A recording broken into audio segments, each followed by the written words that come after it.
예, 안녕하세요. 이제 그러니까 두 번째 시간이긴 하지만, 그러니까 본격적으로 저희가 첫 수업은 저희가 대면으로 진행했었잖아요. 그래서 대면으로 진행했고, 그다음에 첫 번째 다양한 종교를 우리가 어떻게 접해야 되는지에 대한 얘기를 들었습니다. 이제 본격적으로 개별적인 종교에 대해서 배워보려고 하는데요. 저희가 앞에서도 잠깐 설명했던 것처럼 먼저 동양 종교를 먼저 보고 그 뒤에 서양의 종교를 보도록 하겠습니다. 근데 이 구분도 사실은 애매모호하죠. 동서양을 어떻게 구별할 것인지도 문제지만 사실은 기독교 같은 유대교도 근동 지방이에요. 그러니까 근동 지방은 어떻게 보면 서양 입장에서는 가까운 동양이죠.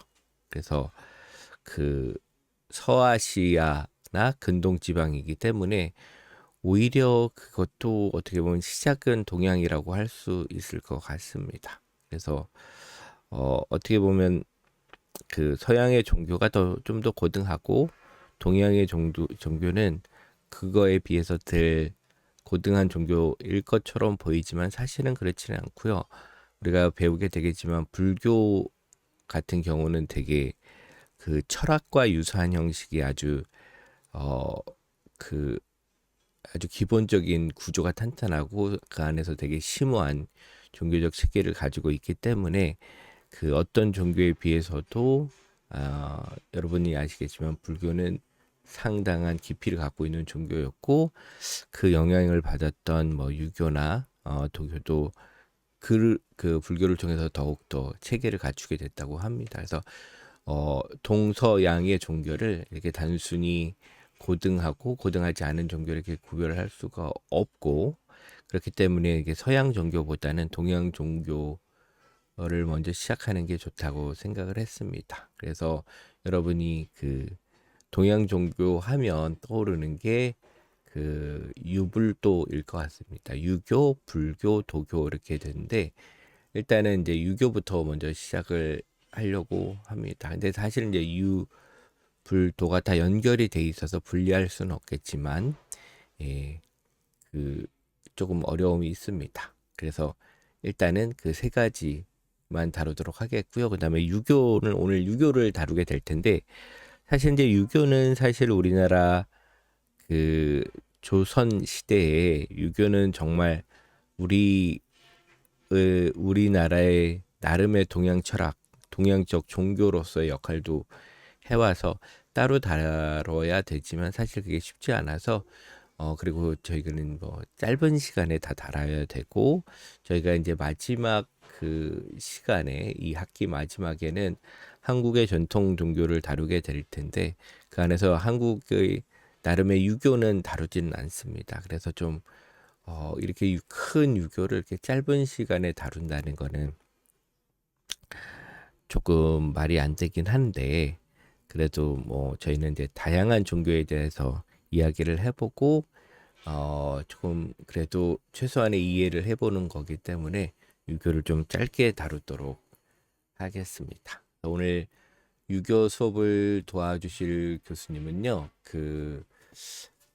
고려대학교 동양철학과, 동양철학과 아니죠. 철학과의 이거 오타가 생겼네요. 그래서 보면 그 동양 철학 전공 교수님이 되는데 제가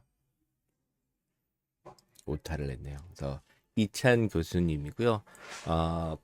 교수님께서는 원래 한림대 영상을 찍을 때는요 한림대에 계셨다가 지금은 작년에서부터 고려대학교 철학과의 교수님으로 계십니다. 그리고 어, 제가 최근에 연락을 들었는데 여러분 혹시 전과자라는 유튜브 방송 하시나요? 그래서 고대 철학가가 그 전과제에 출연했는데 그 안에서 수업하는 그 장면이 있더라고요. 그래서 제가 여기 링크를 하나 올려드렸어요. 그래서 여러분이 보시면 재밌는 수업을 하시는구나 이렇게 알 수 있을 것 같습니다. 그래서 교수님께서요 이 동양 철학 전반에 대해서 다 인터뷰를 해주셨고 많은 도움을 주셨고 아주 간단하지만 그 각 종교의 정수들을 잘 설명해 주신 것 같습니다. 그래서 여러분도 이 정도만 들어도 이 종교의 핵심은 어떤 거구나 알 수 있을 것 같다는 생각이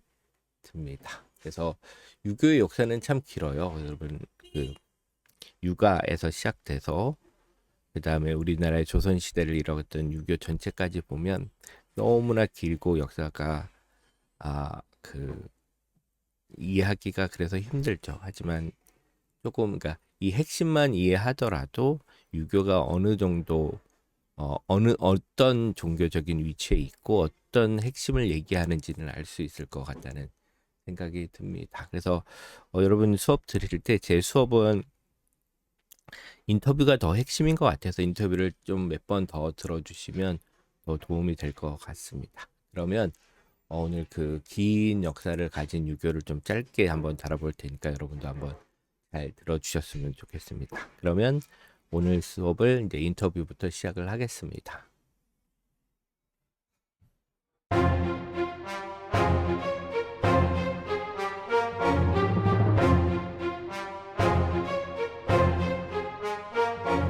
안녕하세요. 이렇게 수업에 도움을 주셔서 감사합니다. 먼저 교수님 소개를 한번 먼저 부탁드려요. 네, 이렇게 만나게 돼서 반갑습니다. 저는 한림대학교 인문학부에 재직 중인 이찬이라고 그러고요.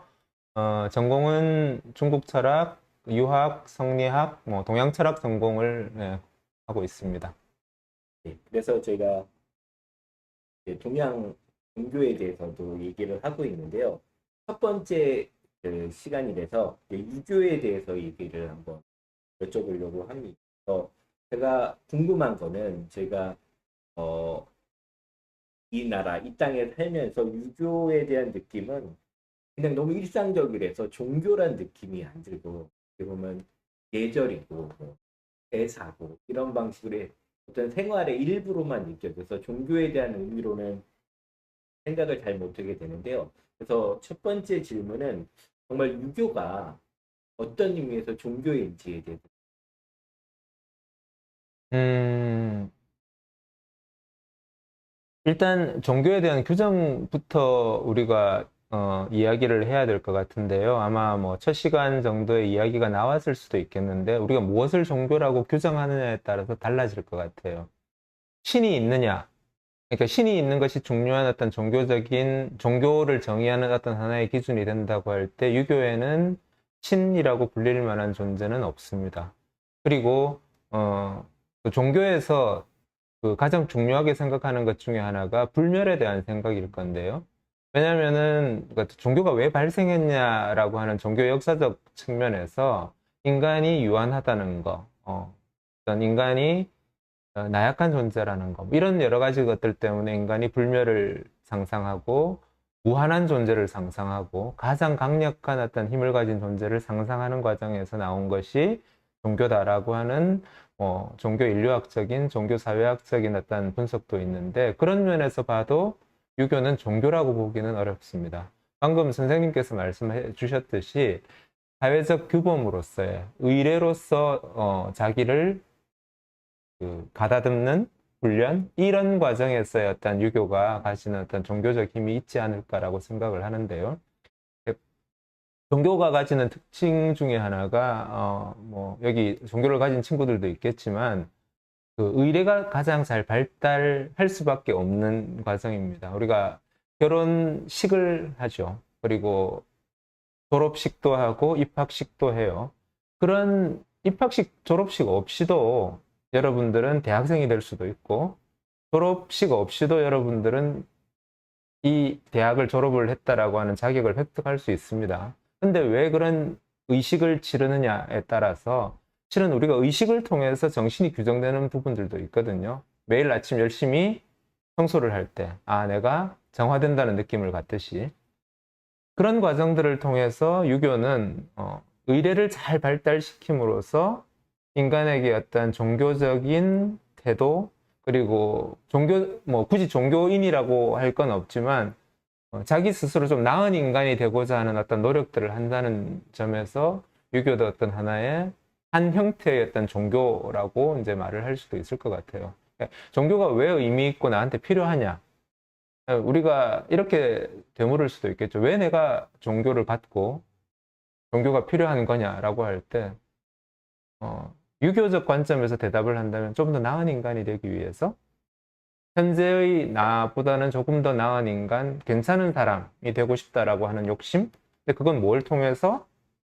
어떤 의례적 행위, 규칙적으로 일어나서 뭐 청소하고 방 정리하고 이불 개고 하는 활동, 그를 통해서 내가 조금 더 반듯한 사람이 되고 어, 좀 훌륭한 사람이 되어 간다라는 느낌?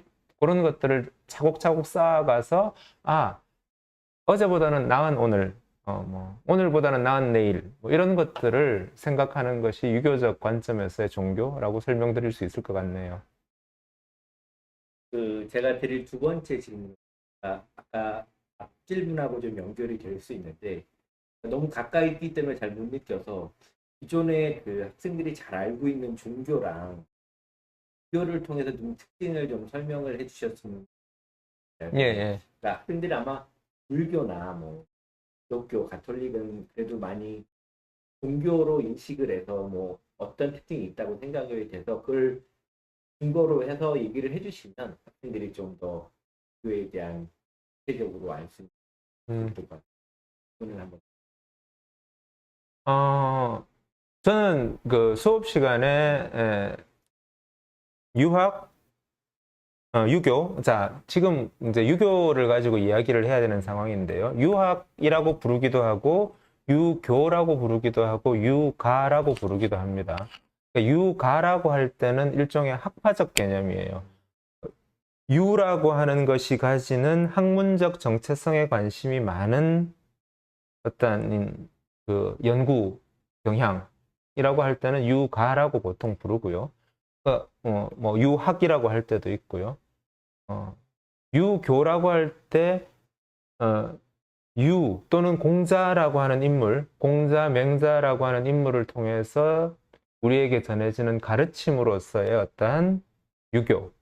이것이 종교적 차원에서 불교와는 어떻게 다른가라거나 기독교와는 어떻게 다른가라고 했을 때 앞에 말씀드렸다시피 기독교와는 신이 존재하지 않는, 신에 대한 어떤 것들을 우리가 반드시 설정하지 않는다는 점. 그럼 불교도 사실은 마찬가지예요. 불교도 달라이 라마가 말을 했듯이 신이 있느냐 없느냐를 따진다면 무신론적인 낭. 그리고 보통 이제 불교를 규정하는 말 중에 하나가 자력 종교라는 말을 보통 씁니다. 자력 종교라는 게 자기의 힘이라는 의미로 자기 스스로 더 나은 인간이 되고자 하는 깨달음을 얻고자 하는 노력으로서 구성된 종교라는 의미에서 이제 자력 종교라는 말을 쓰고요.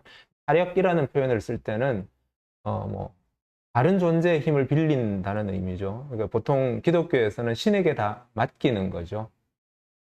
신에게 복종하고 신에게 맡기고 신에게 의지함으로써 내가 좀 더 행복할 수 있고 편안할 수 있고라고 하는 면. 그런 면에서 유교는 신이 없다는 점에서는 자력 종교에 더 가까운 것 같고요. 그럼 불교와는 어떻게 차이가 있느냐라고 했을 때 불교는 궁극적인 어떤 하나의 인과론적인 깨달음, 뭐 연기법이라고 설명을 하기도 하지만 그런 깨달음에 대한 관심이 많은 반면에 유교는 현실, 현세적인 어떤 종교라고 말씀드릴 수 있을 것 같아요. 오늘 지금 살고 있는 이 땅에서 어떻게 정의를 구현하고 평화를 구현하고 하는데 훨씬 더 관심이 많은 음, 학문 또는 종교라고 말씀드릴 수 있을 것 같습니다. 감사합니다. 그래서 그 촬영을 하기 전에 그 교수님께서 두 가지 단어가 중요하다고 저한테 미리 얘기를 해주셨는데 그 두 가지 단어를 통해서 학생들한테 이제 그 본질에 대해서 좀 설명을 해주셨는데 첫 번째는 제가 듣기로 이제 어질인의 인자가 유교에서 중요하다고 얘기를 했는데 예. 어떤 의미에서 그 유교의 핵심 인자로 설명이 될 수 있는지 부탁드립니다. 예. 카메라에 잘 나올지 모르겠는데 이 글자 보이시나요? 그게 예, 좀, 예, 예. 위에 동그라미 쳐놓은 글자가 인이고요. 밑에 글자가 예, 우리가 예의를 갖추다 할 때 그 예자입니다. 인이라고 하는 건 뭐 보통 여러분들이 느끼시겠지만 철학적인 개념 역시도 아주 기본적인 일상생활에서 쓰이는 용어들이 자꾸 추상화되는 거죠. 뭐 도를 아십니까? 라고 할 때 도도 사실은 길, 우리가 걸어 다니는 길에서 차츰차츰 변화해서 삶의 방식, 그리고 인간이 살아가는 어떤 중요한 뭐 원칙, 이런 식으로 발전을 했듯이 이 인이라고 하는 글자 자체도 원래적 의미는 사랑에서 나온 의미예요. 보통 뭐 설명을 할 때는 사람이 2명 이상 뭐 의지를 하고 있다, 뭐 이런 식으로 설명을 하기도 하는데요. 기본적으로 인이 가지는 중국 고대인들의 사고 방식은 사랑이었습니다. 사랑. 그래서 여러분들이 논어 번역본도 많은데 한번 읽어보시면 무척 재밌을 것 같은데요. 그 제자들이 많이 묻습니다. 선생님, 인이 뭐예요? 인이 뭐예요? 라고 묻는데 그건 이미 공자 당시에도 많은 제자들이 공자가 생각하는 인이 뭔지에 대해서 좀 궁금해했던 것 같아요. 개념적으로 바뀌던 시기가 아니었나 싶습니다. 그래서 조금 수준이 낮은 제자들한테는 야, 사람을 사랑하는 거야. 인이란 별게 아니다. 주변에 있는 사람들을 사랑하고 잘 대하는 게 인이야 라고 설명해 주기도 하고요. 조금 수준이 높은 친구들한테는 극기복례야 라고 이야기를 합니다. 극기복례라는 말은 자기의 사사로운 욕망이나 개인적인 어떠한 것들을 극복해내서 복례, 아까 그 글자 보셨죠? 그렇죠? 예로 돌아간다라는 의미예요. 그러니까 예로 돌아간다라고 할 때 그러면 예가 어떤 의미를 가질까? 어떤 이상적인 질서, 평화로운 상태.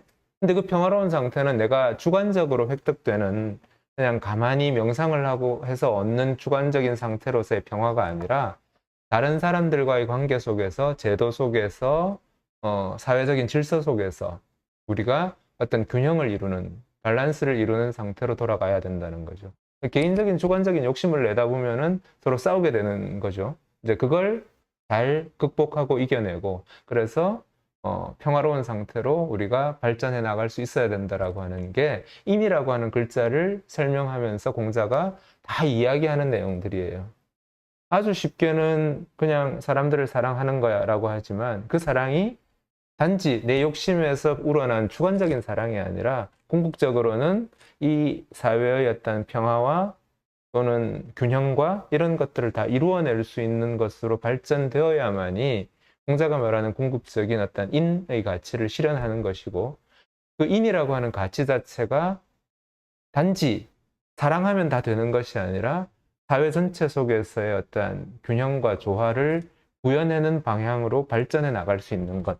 물론 이제 이런 주장 자체를 이해하기 위해서는 고대 중국의 당시의 어떤 역사적인 정치적인 상황도 좀 이해를 하면 좋겠지만, 지금 이 강의에서는 다 이야기할 수 없는 내용인 것 같고요. 종교적인 부분에 초점을 맞추자면은 사랑이라고 하는 것으로 인을 이해하면 가장 쉬울 것 같습니다. 흥미롭게도 기독교에서도 예수님께서 사랑을 말씀을 하셨고, 부처님의 자비라고 하는 개념도 실은 넓게 보면 사랑이라는 것과 맞닿아 있고요. 그리스 전통에서의 플라톤의 플라토닉 러브라고 하는 그 어떤 사랑, 아가페적인 사랑이라고 하는 것 역시도 사랑이라고 하는 그 개념이 그 일관되게 이렇게 관통하는 걸 보면은 동서양 막론하고 고대의 어떤 종교적인 어떤 지도자들이 관심을 가졌던 그 개념이라면 개념일 것 같은데 그 테마가 아마 사랑이었던 것 같아요. 그 사랑을 어떻게 현실적으로 구현해내느냐가 모든 종교를 막론하고 같이 일관된 어떤 정신이 아닐까 싶습니다. 그리고 예에 대해서도 지금 뭐 인을 설명하면서 같이 말씀을 좀 드린 것 같은데요. 예라고 하는 글자 자체가 옆에 이렇게 이 글자 보이시는지 모르겠는데 신에게 제사를 드리는 그 모습이에요. 아까 뭐 결혼식, 뭐 졸업식 이런 이야기들을 했는데 한번 우리가 쉽게 생각해 보시면은 대통령 취임식 같은 거 안 해도 되거든요. 그리고 올림픽 할 때 개막식, 폐막식 하죠. 지금 뭐 도쿄 올림픽 기간이기도 하지만 왜 그런 것들을 할까요? 그러니까 선수들끼리 그냥 시합해서 금메달 따고 끝. 야, 너 금메달 가져가라고 하면 끝인데 개막식 거창하게 하고 메달 수여식도 하는 거죠. 애국가가 울려 퍼지고 단상에 오르고 목에 메달을 걸어주고 하는 그 순서와 절차가 있고 뭐 사람들이 거기에 대해서 환호를 보내고라고 하는 그 의식이 왜 필요할까요? 그냥 너 메달 땄어 하고 끝이라고도 할 수 있지만 이 예라고 하는 과정 자체가 우리 의식을 규정하는 거예요. 학생들 여러분들 뭐 남자친구 여자친구 있지만 100일 되면 우리 100일이다 뭐 200일이면 200일이다 라고 하는 것을 왜 할까요를 한번 생각을 해보세요. 너는 나의 남자친구고 나는 너의 여자친구야 라고 하는 걸 계속 확인받는 과정이죠. 그래서 선물도 하고 서로 같이 둘만의 시간을 보내면서 그 서로의 어떤 우위를 또는 애정을 공고하게 다지는 것들이 의례라고 하는 과정을 통해서 갖춰진다는 거죠. 종교도 사실은 그런 것과 맞닿아 있다는 겁니다. 그러니까 우리가 예식이라고 하는 것이 한편으로는 쓸모없는 것 같고 허례허식인 것 같기도 하지만 어떠한 수준에서 내 삶에 의미를 계속 부여하는 과정이라고 볼 때 그것이 좀 더 나은 인간이 되기 위한 어떤 의례적 과정. 아까 뭐 청소 이야기도 했지만 여러분들이 건강한 내가 되고 싶다면 규칙적으로 운동을 하는 것도 하나의 의례적 과정일 수가 있는 거죠. 아침에 일어나서 스트레칭하고 간단하게 체조도 하고 달리기도 하고 하는 걸 꾸준히 365일 의례적 과정으로서 기도하듯이 밥 먹듯이 한다면은 그것이 건강한 내가 될 수 있듯이 1년 뒤에 그런 것과 맞물려서 그것이 단지 육체적인 건강의 문제가 아니라 정신적으로 내가 영혼의 차원에서 좀 더 나은 인간이 되는 그 모든 과정들을 우리가 예라고 하는 차원으로서 충분히 설명을 할 수 있다고 생각합니다. 감사합니다. 근데 마지막으로 한 가지 학생들이 유교에 관심이 있다면 예. 공부를 하게 된다면 어디서부터 시작을 하거나 어떤 책을 한번 보면 좋을까? 시작하는 마음이 있다. 그러니까 공부 이거는 사실은 삶에서는 뭐 이렇게 실천적인 의미에서는 사실은 구체적인 게 뭐 없다면 근데 아는 게 먼저 중요할 것 같아요. 학생들이 먼저 관심이 있어서 공부를 시작한다면 어떻게 시작하는 게 좋을까?